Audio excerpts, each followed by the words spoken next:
Пері мен пенде. Журналистің жүрмейтін жері бар ма? Бірде жолым түсіп, Қызылорда облысының Қазалы ауданына бара қалдым. Сондағы Нұрсұлтан есімді тарихшы танысымнан адам сенгісіз бір қызық әңгіме естідім. Майын тамызып айтып бергенде аузымды ашып көзімді жұма беріппін. Бұны қайдан естідің дедім, таңданысымды жасыра алмай. Осындағы Бекен ақсақалдан деді ол, ағынан жарыла. Сол кісінің өзіне жолығуға бола ма деймін, қызығушылым одан сайын артып. Неге болмасын? Аузын ашса жүрегі көрінетін көркем мінезді жан деді Нұрсұлтан құрдасым. Бізге құда болып келеді. Мен жіберді десең болды, жылы қабылдайды. Өзі де қонақ, жатырқайтын адам емес. Содан тағат таба алмай, сол күні-ақ түс ауа Бекен қарттың үйіне арнайы ат сабылтып іздеп бардым. Қаланың шет жағындағы 2 қабатты еңселі қызыл үйде тұрады екен. Есікті ақсақалдың өзі ашты. Жасы 80-нен асып кетсе де, әлі тың, бақуатты көрінді. Жүріс-тұрысы да ширақ, сөзі де түзу. Емен жарқын амандасты. Алдымен тарихшы танысымның сәлемін жеткізіп, содан кейін өзімді таныстырып, келген шаруамды айтып едім, сәл жымиды да. Бұл өзі ұзақ әңгіме. Мен алдымен намаз оқып алайын.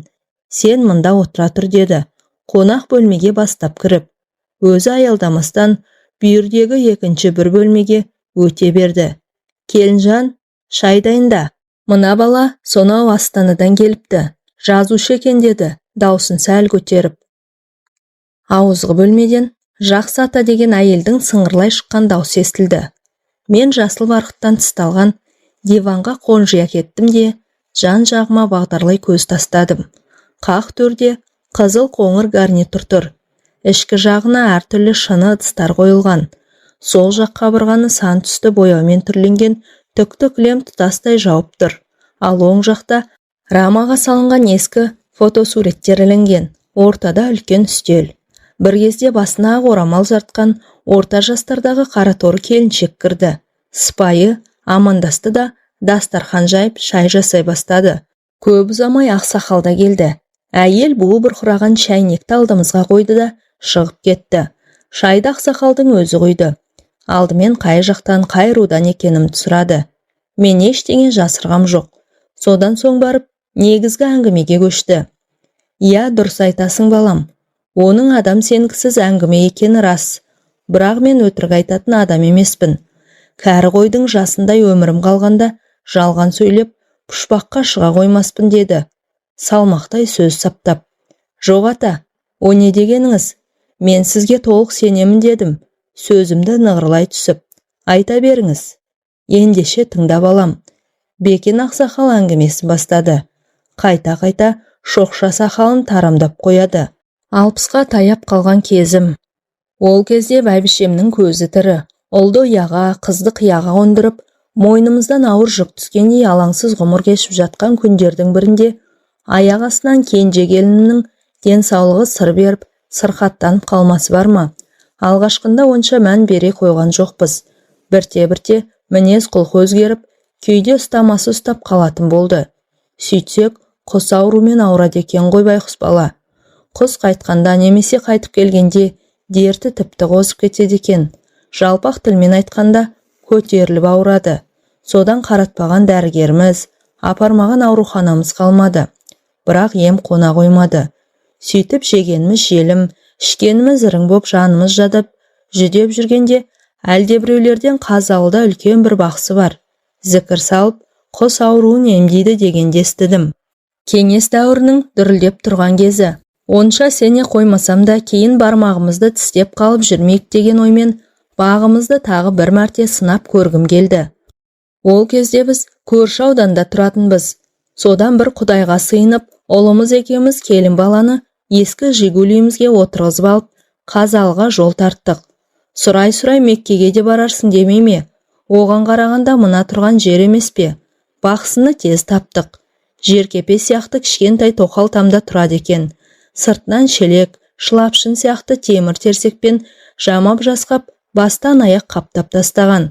Есігінің алдында ит, мысық, тауық, қаз сияқты үй жануарлары қаптап жүр.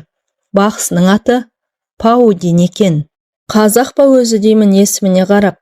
Нағыз қазақ. Қазақ болғанда да міне мынау қазақ деп ұялмай көрсететін түр тұлғасы келісті адам екен. Сол кездері 80-ге келсе де, қолда аяққа тұрмай лыпып тұр. Көзі сондай өткір, жүзіне тура қарай алмайсың.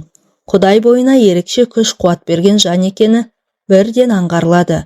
Баппен сөйлеп, бәрін ынты-шынтысымен түсіндіреді. Кемпірі неміс, қазақша судай ағып тұр. Басқа ұлттың өкілі болса да, жүзі жылы, иманы бетіне үйіріліп тұрған мейірімді жан екен. Айтары жоқ, бір-біріне бап қосылған. Келген жағдайымызды айтып едім, екеуі де елпек қағып, құрақ ұшты. Адамды жылы сөздермен-ақ емдеп жіберетіндей. Бақсы тек қана жасыл түсті қазақы киімдер киеді екен. Басында жасыл пүлішпен тысталған үкілі құндыз бөрік, үстіне жасыл бешпент. Иығына іліп алып жүретін құндыз жағалы ұзын шапаны мен іш жағынан киген, жейдесінің өзі жасыл матадан тігілген, бұтында жарғақ шалбар, аяғында кебісті мәсі. Қолында жыланның қабығына ұқсас сұрғылт затпен қапталған ұзын аса таяғы бар екен. Ауруларды сомен түртпектеп емдейді екен. Келінімді көріп, түшкіріп пысқырып отпен аластап, сумен ұшықтады. 7 түрлі шөпті суға қайнатып, оған сүт қосып, соны ішкізді. Сонымен не керек? Бір апта оқып, барын сала ем-домын жасады. 7-ші күні мені жеке шақырып алып, еш уайымдама. Келіннің толық жазылады, бірақ енді аздаған демалыс керек. 3 айдан кейін тағы да бір рет әкелерсің. Ал қазір бара беріңдер. Сәл кідіріп барып, салақсып жүрме. Ем толық аяқталған жоқ. Егер қайтып әкелмесең, ауруы қайтадан қозып кетуі мүмкін. Онда обалы сенің мойныңда, деді, қатаң ескертіп. Осыдан кейін жан қалама. Бақсыға ризашылығымды білдіріп, айтқан уақытында қайтып әкелетінімді айтып, уәде беріп аттандым. Қуанышымыз қойнымызға симаса да, әбден шайлыққан көңілде, күдікте жоқ емес еді. Үйге қайтып келген соң ойланам, бақсының жүзі таныс, бір жерден көрген сияқтымын. Қайдан көрдім? Олай ойланам, былай ойланам, әбден басым қатты. Содан бір кезде есіме түсті-ау. 1941 жылы Ұлы Отан соғысы басталғанның өзін де жақсы білерсің. Ауылдағы жас жігіттерді кезекпен майданға шақырта бастады.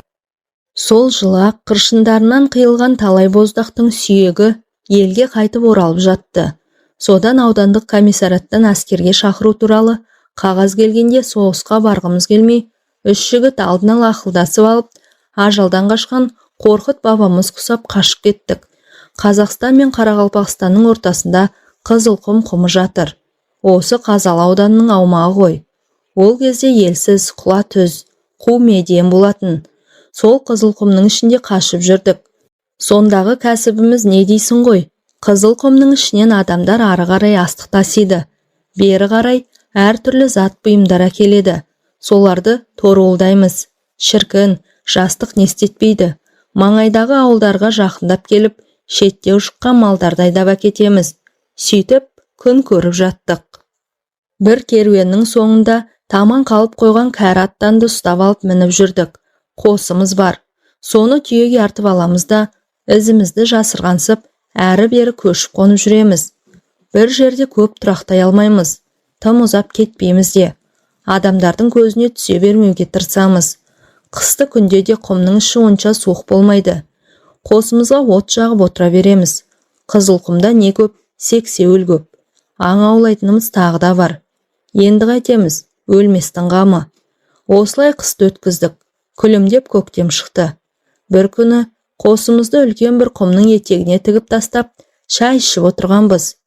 Көз көрім жерден шұбатыла шыққан түтінді байқап, ананы қараңдар, шамасы біреулер өтіп бара жатыр-ау, дедім жерден жеті қоян тапқандай. Байқастап көрейік, несі бар екен? Қайтейін, тамақтан тарығып жүрген кезіміз. Алдымен аузыма түскен сөз осы болды. Үшеуміз жарыса жүгіріп, жанымыздағы құм төбеге шықтық. Бажайлап көз салып едік, сонандайдан қарауытып жалғыз лашық көрінді. Төбесінен будақтап түтін шығып жатыр. Азырақ ақылдасып алдық та, аяғымызды аңдап басып лашыққа қарай аяңдадық. Сырттай қарағанда ешқандай тіршілік нышаны байқалмайды. Кіріп шыққан адам аяғының ізі де жоқ. Жайлап жөткірініп қойып, жасқаншақтай лашықтың есігін аштық. Ассалаумағалейкум деп ішке кірдік. Төр жақта орта жастағы еңгезердей ер адам малдас құрып отыр, жападан жалғыз. «Уағаликум салам, уа жігіттер, келіңдер, төрге шығыңдар» деп ысырылып бізге орын ұсынды. «Қайдан келе жатырсыңдар?» Қазақша сөйлейді. Томпақ бет қызыл шырайлы адам. Жүзінен нұр төгіліп, көзінен мейірім шуақ шашырайды. Секем алатында ештеңе байқалар емес. «Ой ағасы, біз Қарақалпақстанға бір тығыз шаруамен жолаушылап бара жатыр едік. Лашығыңыздан шыққан түтінді көріп, арнайы бұрылдық дедік. Өтірікті суша сапырып, танысып білісейік дегендей. Әжетке жарайтын бірдеңе болса қағып кетуді ойлап, жан-жағымызға жалтақ-жұлтақ қарап қоямыз. Елеп алар ештеңе жоқ. Тек босаға жақта көнелеу темір шайнек пен үстіне ақ шүберек жабылған ыдыс аяқтар тұр. Сәлден кейінгі әлгі кісі: «Енді келіп қалған екенсіңдер, бір-екі кесе шай ішіп кетіңдер» деді, қонақ жайлығын танытып. Біздің де күткеніміз де осы сөз еді. Іздегеніміз алдымыздан табылғандай, қуанышымыз қойнымызға симай тұрса да, «Айтқаныңыз болсын ағасы» дедік өзімізше сыпайылық сақтап. Ол босаға жаққа қарап, басқа бір тілде бір түрлі махаммен сарнап қоя берді. Сол-ақ екен, шәйнек өзінен өзі көтеріліп келіп ортада жанып тұрған оттың үстіңгі жағына ілініп тұра қалды. Ақ шүберек ортамызға дастархан болып жайылды. Оның үстіне қойдың басындай қара нан топ ете түсті.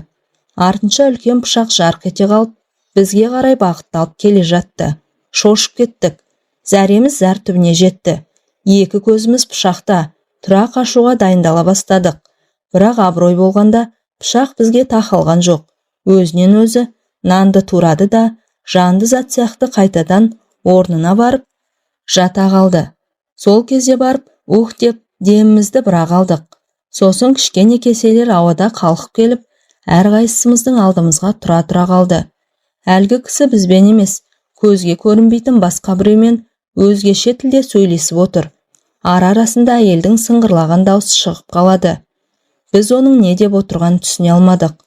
Аздан соң бұрқылдап қайнап бастаған шәйнек көтеріліп келіп, кесемізге кезекпен шай құя бастады. Аң-таңбыз, қорыққанымыздан тіліміз байланып қалғандай болды. «Әй жігіттер, сендер үрейленбеңдер, шай құйып беріп жүрген жеңгелерің ғой» деді жаңа танысымыз жылы жымиып. «Сосын тамақ батсын ба, құйылған шайдан ұрттағанымыз да жоқ. Тезірек қарамызды батыруды ойладық. Аға сау болыңыз, аман болыңыз деуге ғана шамамыз әзер жетті. Біз түрегеліп жатқанда ол асып саспастан: «Әй жігіттер, келмей жатып не болды сендерге? Астарыңнан су шықты ма?» деді, жайбарақат түрде. Біз оның сөзіне жартып жауап та қатпастан, құрғақ рахметті жаудырып, алды-артымызға қарай зытып отырдық. Тіпті қоштасуға да мұршамыз келмеді. Судан шыққан саршынақтай сүмірейіп қосымызға қайтып келіп, «Мынау жын ба, пері ме?» деп қарадай қорқып жаттық. Бойымызды үрей биледі. Түні бойы әрнені бір ойлап көзіле алмадық. Адам сенетін нәрсе емес қой мынау. Сірә бұл жын болу керек. Бізді Құдай сақтаған шығар дейміз бір-бірімізге. Мұндайды көрмек түгіл естігенде емеспіз. Ертесіне қосты тез арада жықтықта түйеге артып алып, бәледен машайық қашыпты дегендей, тұрған жерімізден недәуір ұзап кеттік. Тіршілік етуге ыңғайлы бір жерге келіп қосымызды қайта тіктік. Ішімізде еті тірі, қу тілді бір жігіт бар еді. Соның аяқ астынан батырсынып шыға келмесі бар ма? Қорыққанға қос көрінеді деген. Бізге жалғыз адамнан қорқып не болды өзі? Бұл масқара ғой. Айтудың өзі ят. Мен білсем, ол да бір көз бояушы алаяқ. Онда ешқандай тылсым құдірет жоқ. Қайта барып, мән-жайды анықтап сұрайық. Айтса айтар, айтпаса тонымызды шешіп алмас. Несіне қорқамыз деді. Бойына бір ерекше желп біткендей желпініп. Екінші жігіт те оны қостап: «Иә, айтқанның көңілге онады. Барсақ барайық, бірақ түйе мен қосты осы жерге қалдырып кетейік» деді, сақты ойлап. Мен қанша жүрексінсем де, намысқа тырысып ешқандай тоқтау сала қоймадым. Бір жағынан бұл құпияның сырын білгім келді. Сонымен бәріміз бір ортақ шешімге келіп, қайтадан кері ізге түстік. Қанша жерден жігерімізді жани түссек те, бойымызда қорқыныш басым. Әжептәуір алыстап кетіппіз. Түтін көрінер емес. Әй, ол осы уақытқа дейін айғарап отыр деймісің? Кетіп қалған шығар. Тым құрымаса орнын көріп кетейік деп жүгіре басып келеміз. Жал-жал болып жататын құм төбелер болады. Сондай бір құм төбеге шыққанда төменде тұрған өзімізге таныс лашықты көріп, көңіліміз көтеріліп қалды. Маңайда тірі жан жоқ, от жақпай отырған шығар, не де болса бара көрейік деген ойға бекіндік. Әлгі батырсынып келе жатқан жігіт, әй, ол да адам баласы ғой, бекер қорқасыңдар, қорықпаңдар, мен өзім одан бәрін сұраймын, сендер тек қасында қара көбейтіп тұрсаңдар болды деп, аяғын нығыздай басады. Екеуміз артында салпаңдап келеміз. Содан зулап отырып жетіп бардық. Алдыңғы жақта қасқайып келе жатқан батырымыз лашыққа тақап барды да сәл кідіріп жөткірінді. Ешқандай дыбыс шықпаған соң, ассалаумағалейкум деп есіктен басын сұға берген сол еді, атылған пуржинадай қайтадан кері серпілді. Арт жағында Әліптің артын бағып тұрған екеумізді қағамаға анандай жерге барып, шалқасынан гүрс етіп құлады. Қапелімде не болғанын түсіне алмай қалдық. Сабазыңның көзі алақтап кеткен. Не болды дегенімше болған жоқ. Тіл қатуға да шамасы келмей, атып тұрып тұра қашты. Біз де жүгіре жөнелдік. Қос өкпемізді қолымызға алып, алды-артымызға қарамай зытып келеміз. Сізге өтірік, маған шын, әлгі батырдың шашы тікірейіп тұрып кеткен. Әй, тоқтайсайшы деп айқайлап келемін. Құлақ асар түрі жоқ. Мұнша жүйрік болар ма жеткізер емес. Тек анда-санда арт жағына жалтақ-жалтақ қарап, әй, жүгірсеңдерші, жүгіріңдер деп безек қағады. Зәресі ұшып кеткен, түрінен адам шошырлық. Содан қосымызға жақындаған кезде бірақ тоқтады. Алқынып тұрмыз. Тер басып кеткен. Ай, бір 7-8 шақырым тоқтамастан жүгірдік-ау деймін.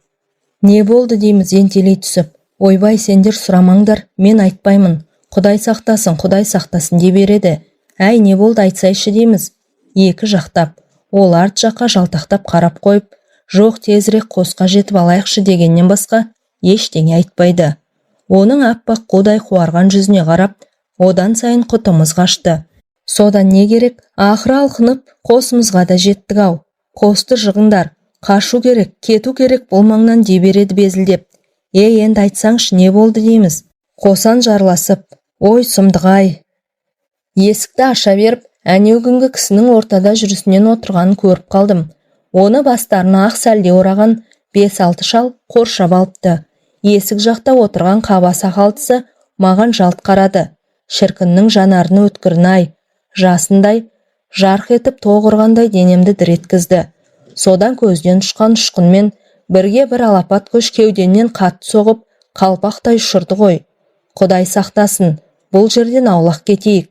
Мен бірдеңе білсем, бұлар адам емес, жын шайтандар, ана лашық солардың ұясы болса керек деді, дір-дір етіп. Содан Байекеңе де жан керек, қосымызды түйемізге артып алып тайып тұрдық. Қызылқұмның ішкері жағына соғына кіріп, із жасырғандай болдық. Бірақ жаңағы оқиға күндіз есімізден, түнде түсімізден кетпейді. Қорыққанға көз көрінеді деген, кез келген нәрседен шошынып зәреміз ұшып құртымыз қашады. Бойымызды үрей билеп алды. Жатсақ та тұрсақ та сыртымыздан біреулер торуылдап жүргендей болып, күндіз күлкі, түнде ұйқыдан айырылдық. Тіпті желдің уілі мен шегірткенің шырылынан да шошынатын әдет таптық. Сөйтіп Қызылқұмның ішіндегі өміріміз тозаққа айнала бастады. Содан бір күні үшеуміз отырып ақылдастық.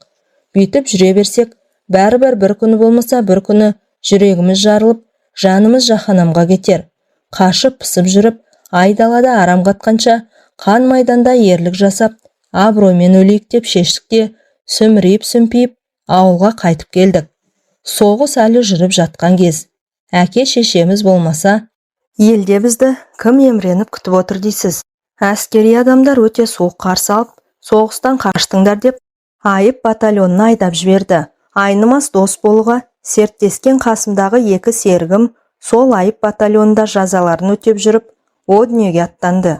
Ақсақалдың даусы дірілдеп, кіреукеленген жанарына жас іркілді. Қалтасынан умаждалған қол орамалын алып, көзін сүртті де, ауыр күрсініп, сөзін қайта жалғады. Ал соғыс біткен соң, маған кешірім жасалды. Сөйтіп туған ауылыма аман есен қайтып оралдым.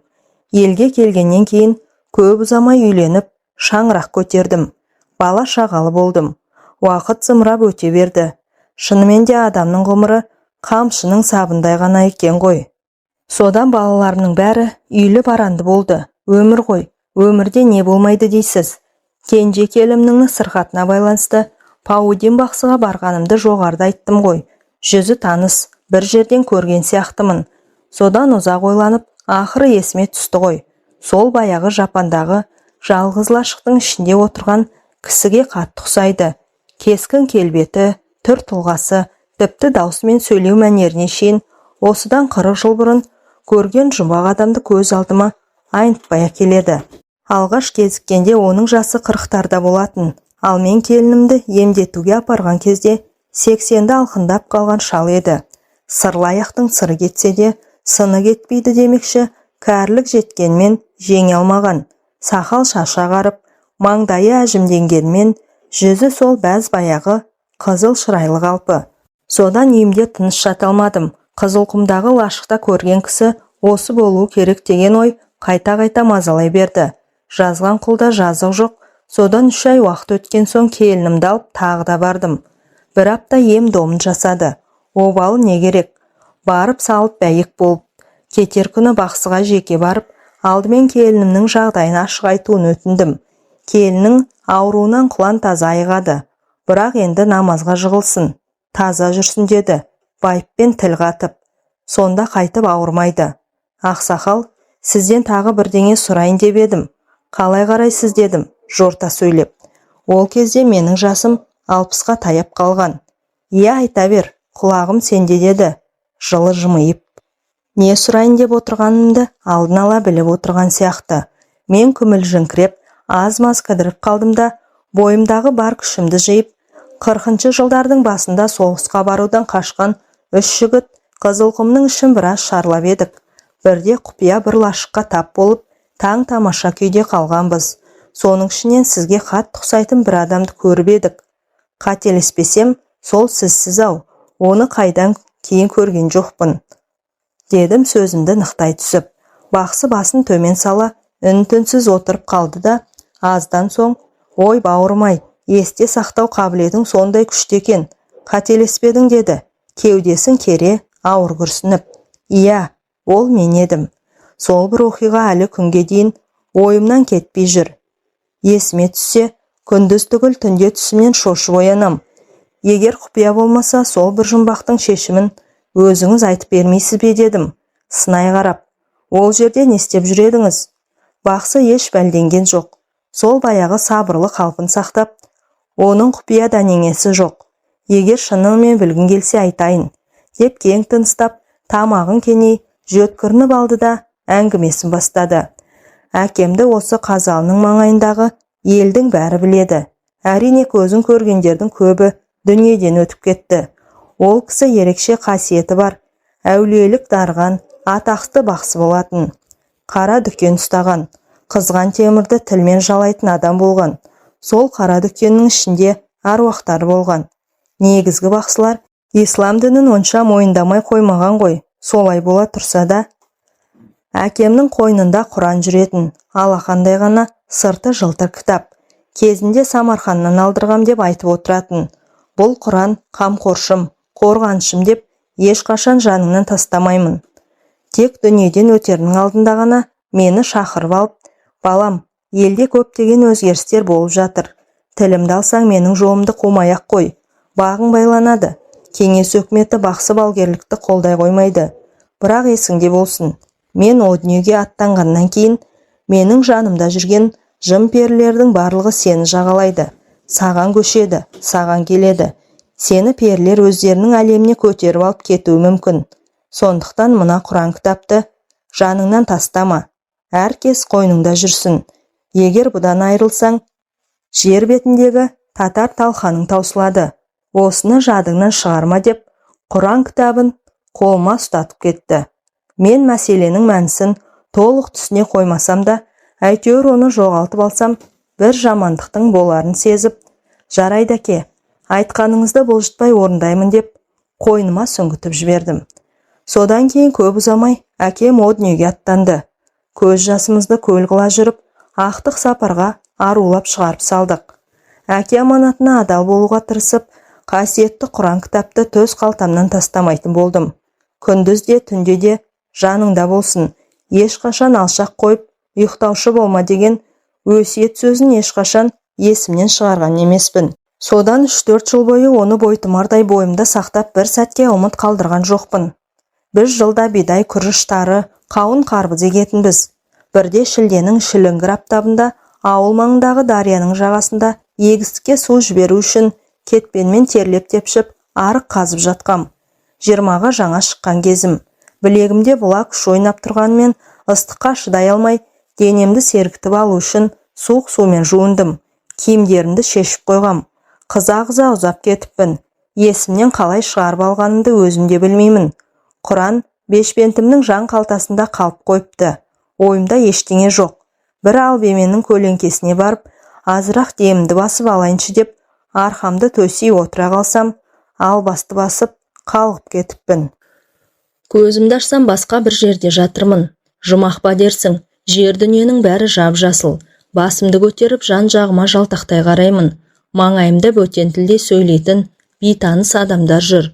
Түрлері де, киімдері де өзгешелеу.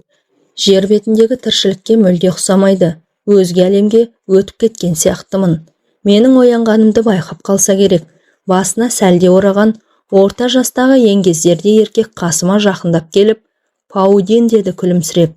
Мен сасқалақтап, орнымнан атып тұрдым.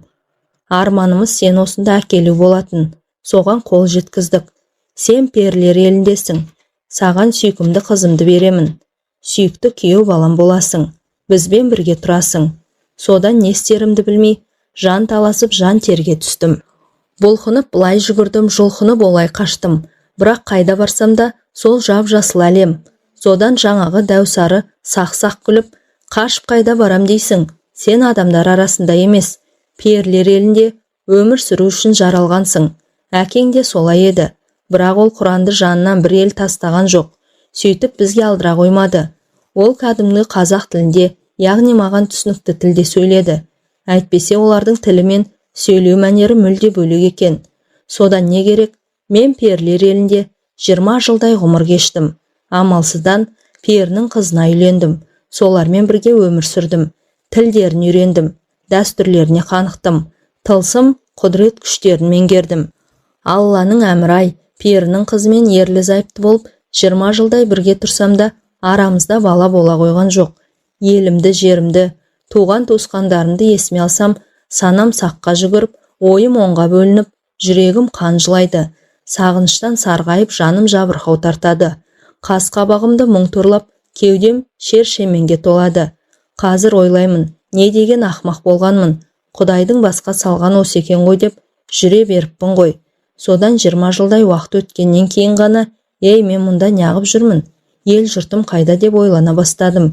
Жер планетасына, адамдар арасына қайтып барғым келді. Жатсам да, тұрсам да, осы бір ой көкейімнен кетпей қойды. Алайда қалай кетем? Қалай деген сауал туындаса, тұла бойым мұздап қоя береді. Содан жіпсіз байланып, тағы да 2-3 жылдай жүріп қалдым.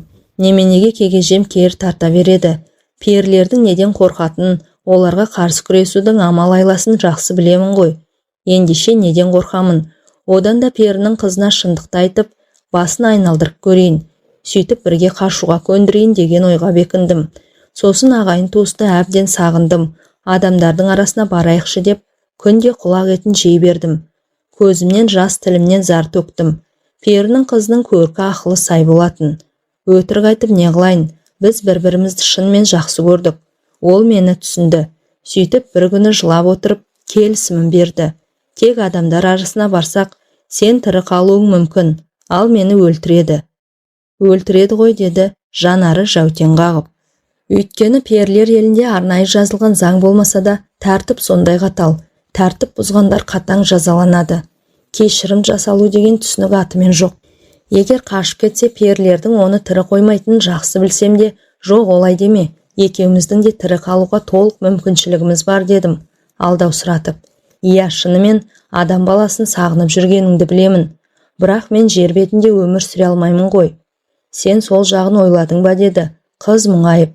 Сосын амалсыздан өтірік айтуға тура келді. Адамдар арасына барып шамалы ғана уақыт боламыз да кері қайтамыз. Мен адамдарды көріп, мауқымды бір басып келейінші дедім. Бетім бүлк етпей. Әрине ол сене қойған жоқ. Бірақ жарайды, керек болса саған деген ақ адал махаббатым үшін өмірімді қиямын деді жыламсырап. Мені шынымен жақсы көретін, маған жан тәнмен берілген еді байқұс. Қыз көнгеннен кейін көп ұзамай жер планетасына жол тарттық. Перілердің елі ғарышта. Оларда алыс жақын деген ұғым болмайды. Баратын жерлері қанша қашық болса да, зыр етіп жылдам ұшып бара салады. Келіншегімнің көмегімен оны мен де жап-жақсы меңгеріп алғам. Содан ұшып жерге түскен күннің ертеңінде сендер тап болдыңдар. 20 жылдан кейін қайта көрген алғашқы адамдар едіңдер. Қасымда зайыбым болды. Бірақ оған көрінуге болмайды. Сондағы дастархан жайып шай құйып беріп жүрген сол байқұс болатын. Сендерді, яғни адамзат баласын сондай бір сағынышпен көрдім. Сол үшін ғой дастархан жайдырып жүргенім. Егер екінші мәрте көрген болсам, ондай ыстық ықылас білдірмес едім. Өйткені бізге құпияны ашуға болмайды. Содан 3-4 күн өткеннен кейін 20 жыл жұбымыз жазылмаған жұбайым елге қайтайық деп қыңқылдай бастады. Ол менен айрылғысы келмеді, ал мен оған көне қойған жоқпын. Мен жер бетінде қалам. Кетсең өзің кете бер. Жоңды бөгемеймін деп қасарысып тұрып алдым. Менің өз еркімен қайтып бармайтыныма көзі жеткен перінің қызы, олай болса жарайды. Не көрсем де сенімен бірге көрейін. Сен тастап ешқайда кетпеймін деді, қинала. Мен де оған әбден бауыр басып қалған едім. Шыны керек, қимадым. Кеткенін қаламадым. 4-5 күннен кейін ізімізден қуып қуғыншылар да жетті. Бізді оп-оңай тауып алды. Қыздың әкесі мен ағалары келді. Олардың дәстүрі бойынша алғашқы келісте маған еш нәрсе істей алмайды. Алдымен қыздарын өлтіріп алып кетеді. Сосын екінші рет қайыра келген кезде мені де қатаң жазалайды. Олардың алғашқы келген кездерінде сендер тағы келдіңдер ғой. Мен сол сәтте ортада әрқайсысына бір басым дейіп, кешірім сұрап, жалынып жалбарынып отырғанмын. Сол жолы қызды менің көзімше қинап өлтіріп, мәйітін елдеріне алып кетті. Бір аптаның ішінде айналып келіп, менің де жанымды жаһанамға жіберулер керек еді. Мен содан құстай ұшып, Қазалыға келдім де, осы өзің көріп отырған үйді тез арада тұрғызып алдым. Олардың темірден өте алмайтынын жақсы білемін. Сосын олар мұсылман перілер харам нәрселерге жоламайды. Менің ит пен мысық сияқты үй жануарларын көп ұстайтыным сол. Ал мына темір үйден шықсам, менің көзімді құртатыны айдан анық. Олар төңіректеп жүрсе, мен бірден сезіп қоямын. Келмеген болса да анық білемін. Ондай кезде далаға шығып, еш алаңсыз күнделікті тірлігімді жасай беремін. Десе де көбіне көп осы темір үйден ұзап шықпауға тырысамын. Бұл үй менің жай ғана баспанам емес, жау өте алмайтын қамалым, қорғаным. Содан көп ұзамай немістің қызына үйлендім. Мұсылман емес, кәпір ғой, христиан дінін ұстанады. Ал енді бұл маған екінші қорғаныш болды. Үшінші қорғанысым ит күшіктерім мен мысық мәулендерім. Менде бір емес, 3 қорғаныс бар. Сондықтан онша қорқада қоймаймын. Олар келгенмен бәрібір мені ала алмайды. Тіпті енді менің керек болмай қалуым да бек мүмкін. Қартайдық қой.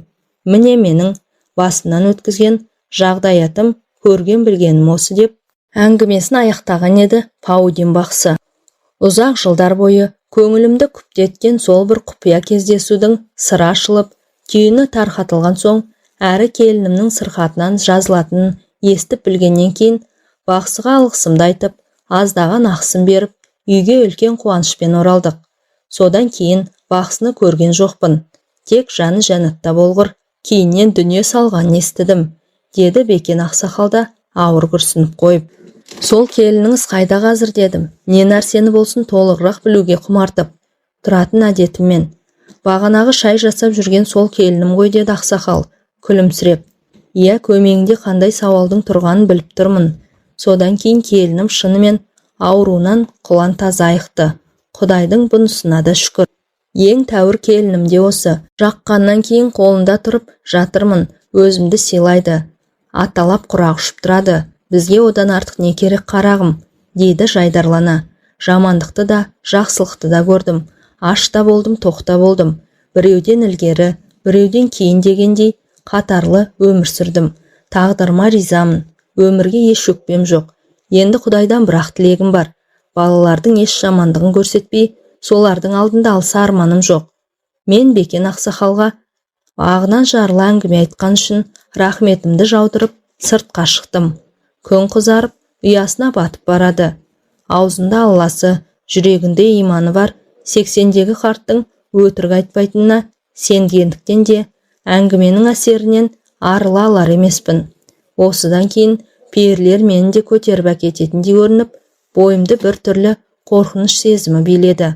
Қою қараңғылық түспей, тезірек қонақ үйге жетіп алуға асығып, аяғымды жылдамдықта басып келемін. Кенет ту сыртымнан көбірлеген дыбыстар естілгендей болды. Дауыс тіпті құлағымның дәл түбінен шығатын сияқты. Сасқанымнан арт жағыма қарауға батылым бармай, алға қарай тұра жүгірдім. Зымырап келе жатқаным аяғым бірдеңеге шалынып кеткендей болды да, екпіндеп келіп, етпетімнен құладым. Ар жағы есімде жоқ. Көзімді ашсам, міне, қызық жап-жасыл бақтың ішінде жатырмын. Әңгіменің соңы. Әңгіме авторы Думан Рамазан.